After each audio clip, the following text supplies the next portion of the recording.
നല്ല തനി തങ്കം അങ്ങോട്ട് ഉരുക്കി ഒഴിക്കണ ഒരു കാഴ്ച നിങ്ങൾ കണ്ടിട്ടുണ്ടോ? ഓസ്ട്രേലിയയിലാണ് ഈ കാഴ്ച ഞങ്ങൾ കണ്ടത്. ഓസ്ട്രേലിയയിലെ ബെല്ലാറട്ട് സ്വർണ്ണ ഖനിയില് ദിവസവും 3 പ്രാവശ്യം നടക്കുന്ന ഒരു പ്രക്രിയയാണ് ഇപ്പൊ ഞാൻ നിങ്ങളെ കാണിക്കാൻ പോകുന്ന ഈ വീഡിയോയിലുള്ളത്. ഇന്ത്യൻ റുപ്പീസിൽ ഏകദേശം 2 കോടിയോടത്തോളം വില വരുന്ന ഒരൊറ്റ സ്വർണ്ണക്കട്ടയാണ് ഈ ഉരുക്കി ഒഴിക്കുന്നത്. ഇവിടത്തെ സ്വർണം മുഴുവനും വരുന്നത് കല്ലുകളിൽ നിന്നാണ്. ഭൂമിക്കടിയിൽ നിന്നും കല്ലുകൾ കുഴിച്ച് അത് പൊട്ടിച്ചെടുത്ത് അതിനെ അരിച്ചാണ് ഇവിടെ സ്വർണം ഉണ്ടാക്കുന്നത്. അങ്ങനെയുള്ള സ്വർണത്തിൽ നിന്നും ഇമ്പ്യൂരിറ്റീസ് എല്ലാം മാറ്റാൻ വേണ്ടിയിട്ട് സ്വർണത്തിനെ എത്രയോ ഡിഗ്രി സെൽഷ്യസിൽ തീ കത്തിച്ച് ചൂടാക്കി ഉരുക്കി ഒരു ദ്രാവകമാക്കിയിട്ടാണ് ഈ ഗോൾഡ് ബാറാക്കിയിട്ട് അവർ കൺവേർട്ട് ചെയ്യുന്നത്.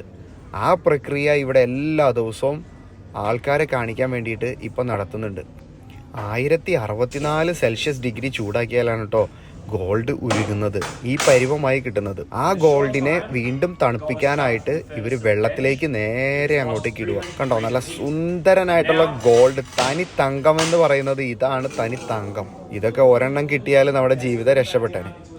സ്വർണ്ണം ഒരു ഹെവി മെറ്റലാണ്. അത് ചൂടാക്കി കഴിഞ്ഞാൽ അതിന്റെ ചൂട് ഭയങ്കരമായിട്ട് നിലനിൽക്കും. ആ ചൂട് എന്തോരം ഉണ്ട് എന്ന് കാണിച്ചു തരാൻ വേണ്ടിയിട്ട് ഒരു മരക്കഷ്ണം എടുത്ത് അതും ഉരച്ചപ്പോൾ അത് തീ പിടിക്കുകയാണ് ചെയ്യുക. പക്ഷെ നമുക്കത് പുറത്തുനിന്ന് മനസ്സിലാവില്ല, ഇത്ര ചൂടോടുകൂടിയാണ് ആ സാധനം ഇരിക്കുന്നത്. അതിനെ കൂൾ ഡൗൺ ചെയ്യാനായിട്ട് ഏറ്റവും എളുപ്പ വഴി വെള്ളത്തിലേക്ക് ഇടുക എന്നുള്ളത് മാത്രമാണ്. ഇങ്ങനെ കൂൾ ഡൗൺ ആയ തനി തങ്കം വെറും നിമിഷം കൊണ്ട് നമുക്ക് കയ്യിലെടുക്കാൻ പറ്റുന്ന അവസ്ഥയിലേക്ക് എത്തും. നല്ല അടിപൊളി തങ്കക്കട്ട. ഇതാണ് pure gold, purest form of gold. എൻ്റെ ഈ വീഡിയോസ് നിങ്ങൾക്ക് ഇഷ്ടപ്പെടുകയാണെങ്കിൽ ചാനൽ ലൈക്ക് ചെയ്യാനും ഷെയർ ചെയ്യാനും അതുപോലെ സബ്സ്ക്രൈബ് ചെയ്യാനും മറക്കരുത്. ഇഷ്ടപ്പെട്ടില്ലെങ്കിൽ ഡിസ്ലൈക്ക് അടിക്കുക. ഓക്കെ.